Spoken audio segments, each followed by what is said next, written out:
42 drapeaux atterrissent sur Ouagadougou, petite capitale sahélienne que la plupart des cartes ignoraient hier encore. En une seule aube, un pays relégué aux notes de bas de page devient le théâtre central où se joue la question la plus dangereuse pour l'ordre établi. Jusqu'où ira Ibrahim Traoré s'il n'a plus besoin de demander la permission à personne? Pour vous, qu'est-ce que cela signifie quand un État, que l'on disait marginal, oblige les grandes puissances à se repositionner autour de lui? Car si le centre de gravité peut glisser vers le Burkina Faso, où s'arrête vraiment le mouvement? Ce qui se joue aujourd'hui au Burkina Faso dépasse un simple déploiement militaire. C'est l'ouverture d'un chapitre où chaque décision, chaque alliance et chaque recul pourrait redessiner l'équilibre du Sahel. Le bénéfice pour vous, en tant que lecteur qui veut comprendre où va réellement la région, tient en une promesse claire. Saisir comment une coalition rarement active, disparate et souvent théorique a soudain choisi un petit État enclavé pour y projeter un message stratégique de première importance. En comprenant ce moment, vous comprendrez aussi les risques, l'effritement des anciennes certitudes, la montée de blocs concurrents, l'irruption d'acteurs inattendus dans un espace où aucune puissance ne contrôle plus entièrement le récit.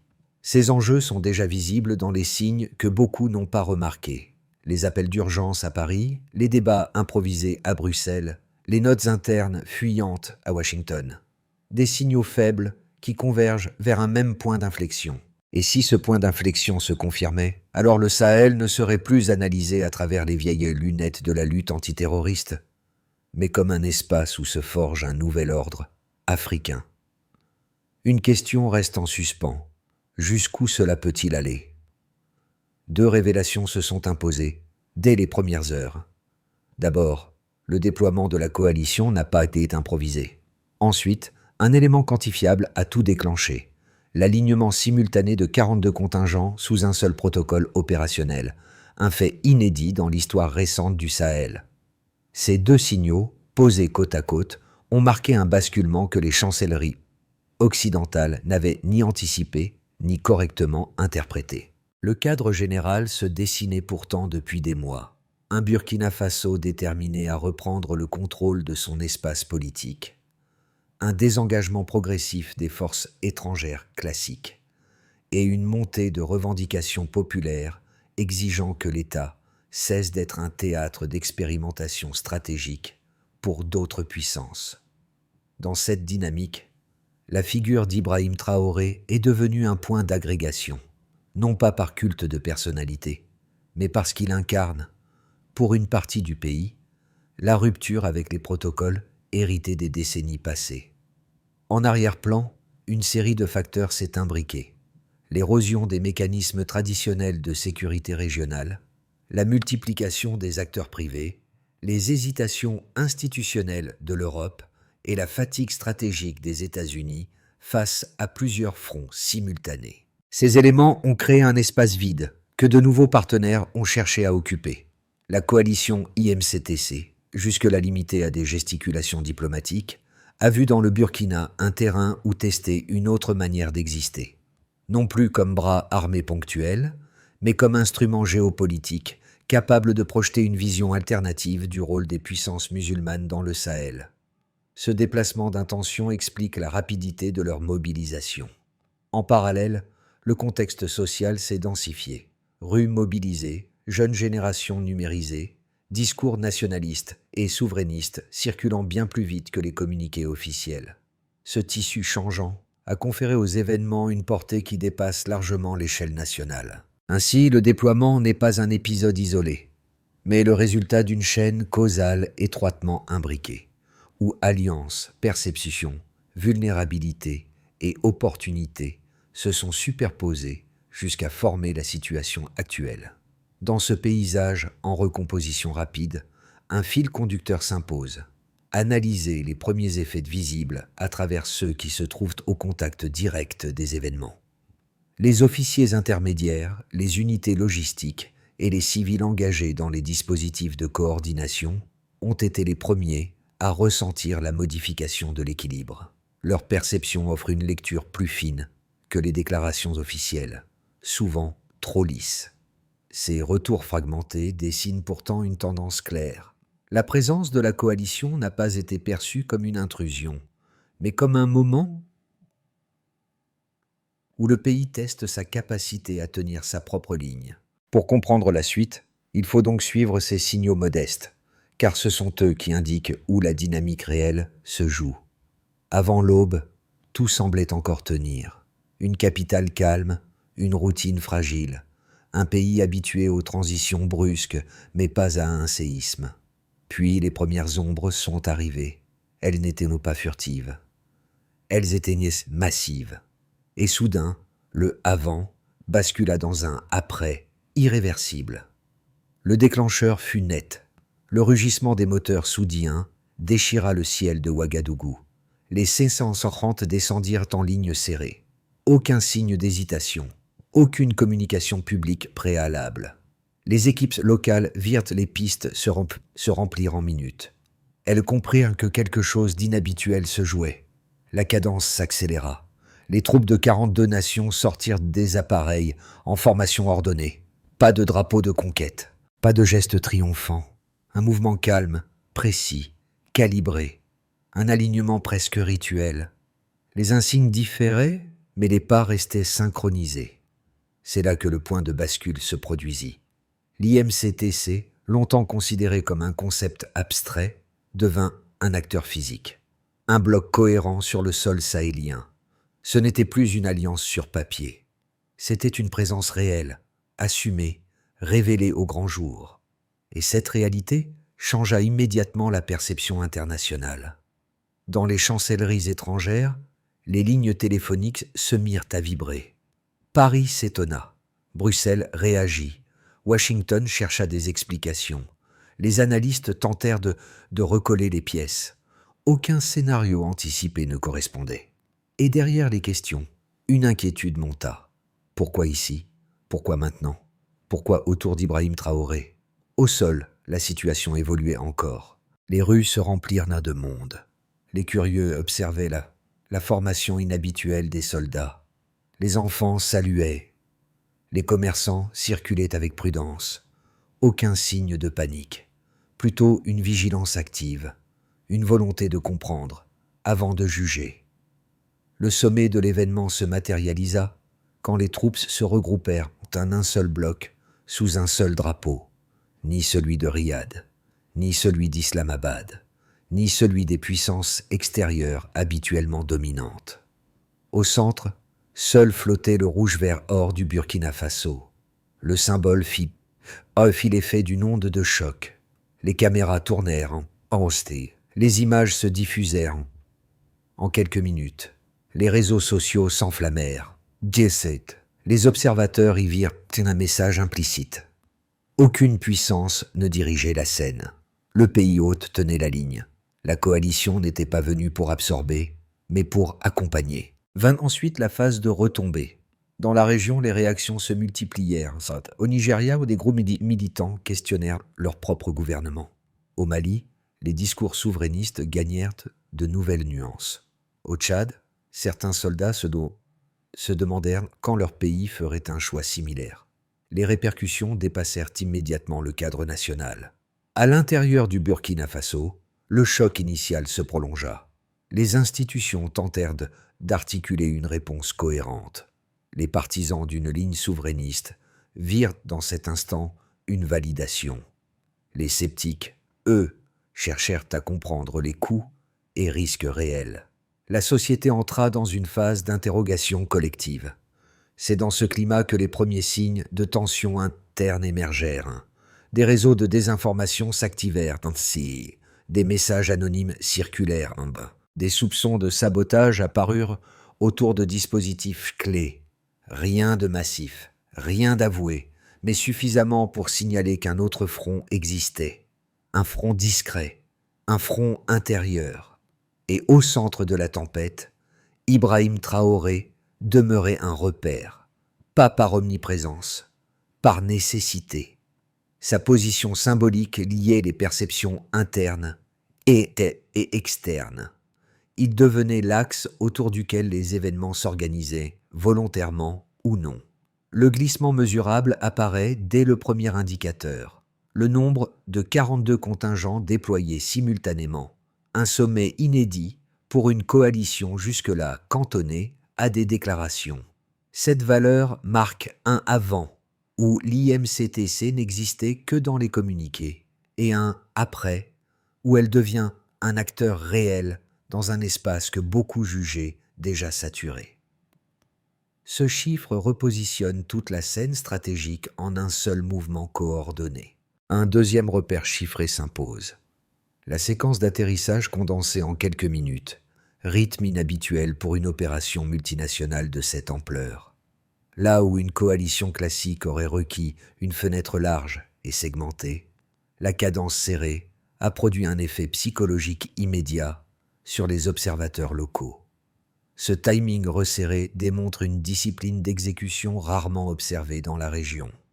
Le troisième point mesurable provient des réactions internationales. 3 capitales, Paris, Bruxelles, Washington, ont déclenché en moins de 24 heures des consultations d'urgence, selon plusieurs sources diplomatiques reprises dans la presse. Ce délai court constitue une anomalie statistique dans les cycles habituels de réponse, souvent étalés sur plusieurs jours. Ce raccourcissement indique une perception de risque bien supérieure aux standards régionaux. À partir de ces 3 seuils quantifiés, la dynamique s'éclaire. Les effets sociaux se sont propagés par cercles successifs. D'abord, les équipes locales chargées des pistes, ensuite les unités de sécurité intérieure, puis les groupes civils engagés dans la mobilisation en ligne. À chaque niveau, la présence étrangère a été interprétée moins comme une tutelle que comme une validation du choix national de se détacher des schémas précédents. Pourtant, les signaux internes révèlent une complexité croissante. Certains réseaux administratifs ont montré des signes de tension, avec des flux d'informations fragmentés entre plusieurs pôles. Des officiers intermédiaires ont rapporté des directives contradictoires, signe que l'appareil étatique cherchait encore son rythme dans un environnement saturé d'acteurs. Ces données qualitatives complètent les 3 marqueurs numériques initiaux. Dans le même temps, les perceptions extérieures se sont reconfigurées. Le fait qu'une coalition issue majoritairement du monde musulman ait choisi le Burkina Faso plutôt que ses théâtres habituels a été interprété comme un changement dans les priorités régionales. Ce déplacement du centre d'intérêt a renforcé une impression d'exceptionnalité, suscitant interrogations et recalculs dans plusieurs sphères diplomatiques. Puis sont apparues les premières frictions, interrogations sur les mécanismes de coordination, inquiétude quant au risque d'influence excessive, crainte d'un précédent pouvant inspirer d'autres pays du Sahel. Certains diplomates ont évoqué un effet plateforme, où le Burkina Faso deviendrait un point de test pour de nouvelles approches de sécurité. D'autres y voient plutôt une brèche dans l'ordre régional. L'ensemble forme un tableau où les chiffres ne sont pas des finitions, mais des charnières permettant de comprendre la portée réelle de l'événement.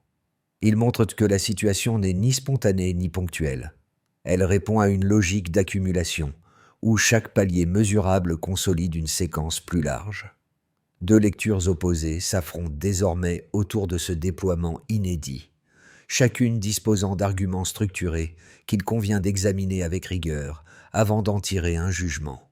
La première lecture affirme que la présence coordonnée de 42 contingents agirait comme un stabilisateur immédiat pour un État soumis à des pressions multiples, en renforçant simultanément la dissuasion extérieure et la cohésion interne. Selon cette approche, l'arrivée de la coalition fournirait un espace respirable à un pays longtemps confronté à la dispersion des acteurs et à l'absence d'appui clair.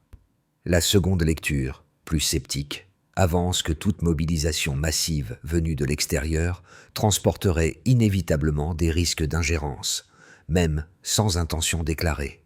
Elle souligne que les dynamiques régionales sont fragiles et que la présence de forces multinationales pourrait raviver d'anciennes tensions ou en créer de nouvelles, en modifiant les rapports internes entre institutions, sociétés civiles et partenaires extérieurs. Les sceptiques rappellent également les précédents où l'aide sécuritaire, même annoncée comme neutre, avait engendré des dépendances structurelles difficiles à corriger. Pourtant, lorsqu'on examine les données fournies par les événements décrits dans le récit de source, on constate que les contingents déployés n'ont pas cherché à s'imposer comme force dominante. Aucun drapeau ne flottait au-dessus de celui du Burkina Faso. Aucun protocole ne laissait entendre une hiérarchie imposée. Les uniformes marchaient ensemble, mais le symbole central demeurait le rouge vert or du pays. Ce détail, relevé dans les descriptions initiales, réduit en partie l'argument selon lequel la coalition installerait un modèle vertical de contrôle. Dans le même temps, l'inquiétude des sceptiques n'est pas infondée, car le récit source mentionne l'agitation des chancelleries, la peur d'un précédent et la possibilité de frictions internes amplifiées par des acteurs extérieurs. Ces éléments rappellent que l'environnement reste mouvant. La synthèse raisonnable consiste donc à reconnaître que les deux visions contiennent des points valides, mais que seules les données observées jusqu'ici permettent de trancher temporairement. La coalition n'a pas imposé son ordre, mais elle a modifié la perception du rapport de force. Tout bascule ici. Ce point médian révèle que la dynamique, jusque-là perçue comme un simple déploiement coordonné, s'est transformée en un basculement politique dont l'onde se propage bien au-delà des frontières du Burkina Faso. L'information clé, souvent noyée dans l'intensité des images, est que le drapeau central n'était pas celui de la puissance la mieux dotée, mais celui du pays hôte. Un choix qui a déplacé la lecture de l'événement vers une affirmation symbolique inattendue. Cette inversion des codes habituels a surpris non seulement les observateurs locaux, mais aussi les analystes internationaux. Les réactions rapides des capitales étrangères montrent que l'épisode ne se limite pas à une opération de soutien. Il agit comme révélateur d'un rééquilibrage plus profond, où Ibrahim Traoré devient, malgré lui, l'axe autour duquel les perceptions se réorganisent. Dans les rues, cette scène a pris un autre sens, celui d'une rupture avec les schémas précédents où les forces extérieures dominaient l'espace visuel et politique. Ici, la coalition marche, mais ne dirige pas. Elle accompagne, mais ne s'impose pas. Ce détail réglemente toute la suite. Les premiers effets réels du déploiement se répartissent en 4 zones distinctes. Les nations voisines, NN, la dynamique nationale, DN, les niveaux de décision, ND, et la perception régionale élargie, KV. Chacune révèle une facette précise de ce que la présence simultanée de 42 contingents a déclenché, volontairement ou non. Au Mali, au Niger et au Tchad, l'image d'une coalition étrangère agissant sans tutelle occidentale traditionnelle a créé un glissement discursif. Les courants souverainistes y ont trouvé une nouvelle matière pour argumenter que les modèles de sécurité hérités des décennies précédentes ne sont plus incontournables. Les réseaux sociaux ont amplifié ce discours, reliant spontanément l'événement burkinabé à leur propre frustration nationale. L'effet d'aspiration reste encore diffus, mais il est clairement perceptible dans les réactions populaires enregistrées dans le récit source. À l'intérieur du Burkina Faso, l'impact a été immédiat. Les habitants ont interprété l'arrivée synchronisée des contingents comme une validation de la posture politique nouvelle. Les rues ont vu apparaître une forme de confiance prudente, loin des attitudes de méfiance observées lors de précédentes interventions internationales. Cependant, les fissures sont apparues rapidement. Des messages anonymes, des soupçons de sabotage et des mouvements internes contradictoires ont commencé à émerger. Ces éléments montrent que la cohésion nationale reste vulnérable, surtout à mesure que la figure d'Ibrahim Traoré devient un repère symbolique autant qu'un point de tension. Dans les institutions, plusieurs signaux révèlent une reconfiguration silencieuse. Certaines autorités administratives ont tenté de stabiliser leurs circuits d'information, tandis que d'autres ont montré des hésitations. Des officiers formés à l'étranger, mentionnés dans le récit source, ont adopté des positions ambiguës ou se sont déplacés vers des zones extérieures au pays, suggérant que l'appareil étatique doit gérer simultanément l'adhésion, la neutralité et la défiance. Ce niveau intermédiaire constitue désormais un terrain stratégique aussi important que le front extérieur. Au-delà du Sahel immédiat, Plusieurs capitales ont vu dans l'événement un précédent potentiellement déstabilisant pour l'ordre géopolitique établi. Paris, Bruxelles et Washington ont réagi quasi simultanément, signe que le déploiement n'a pas cessé, été interprété comme un simple soutien ponctuel. Dans d'autres régions d'Afrique, des mouvements de jeunesse ont repris l'exemple burkinabé pour questionner leur propre gouvernement. Cette diffusion montre que l'impact dépasse largement les contingents eux-mêmes. Ils façonnent déjà le récit régional. En somme, la réalité s'impose. Le déploiement ne redessine pas seulement le terrain, il redéfinit les attentes. Les prochains mois s'annoncent déterminants, car les trajectoires possibles se cristallisent déjà autour de 3 scénarios distincts. Leurs différences ne reposent pas sur des événements spectaculaires, mais sur la manière dont les acteurs internes et externes ajusteront leurs calculs face à un Burkina Faso devenu point focal. La coalition reste présente, mais réduit progressivement son empreinte visible. Les institutions burkinabées poursuivent leurs tentatives de stabilisation interne, tout en absorbant les tensions qui ont déjà émergé entre différentes strates administratives. Les voisins observent, sans s'engager davantage. Les capitales occidentales continuent leurs consultations, mais sans action majeure. Dans ce scénario, le pays avance, mais sur une ligne bénigne, une ligne étroite, où chaque avancée reste fragile et réversible. Le récit source montre que certains signaux de cohésion sociale existent déjà. La population curieuse, les jeunes mobilisés, les rues attentives, mais non hostiles. Si ces dynamiques s'intensifient, le Burkina Faso pourrait transformer l'épisode actuel en levier pour renforcer ses institutions et stabiliser son appareil décisionnel. La coalition, dans ce cas, deviendrait une rampe d'appui limitée dans le temps, plutôt qu'un point de dépendance. Les échos régionaux nourriraient une dynamique de confiance accrue. Les éléments les plus sensibles du récit, messages anonymes, sabotages localisés, officiers ambigus, tensions dans les ministères, forment un terrain propice à une dégradation interne. Une multiplication des actes de désinformation pourrait fragmenter la cohésion nationale, tandis que certaines puissances extérieures pourraient tenter d'exploiter les failles perçues. Dans ce scénario, le déploiement initial servirait de catalyseur involontaire à une lutte prolongée pour le contrôle du récit et des institutions. À travers ces 3 voies, une même recommandation cognitive s'impose. Ne pas confondre visibilité militaire et stabilité politique. Les prochains mois seront moins déterminés par la force sur le terrain que par la manière dont les acteurs sauront naviguer dans les zones grises.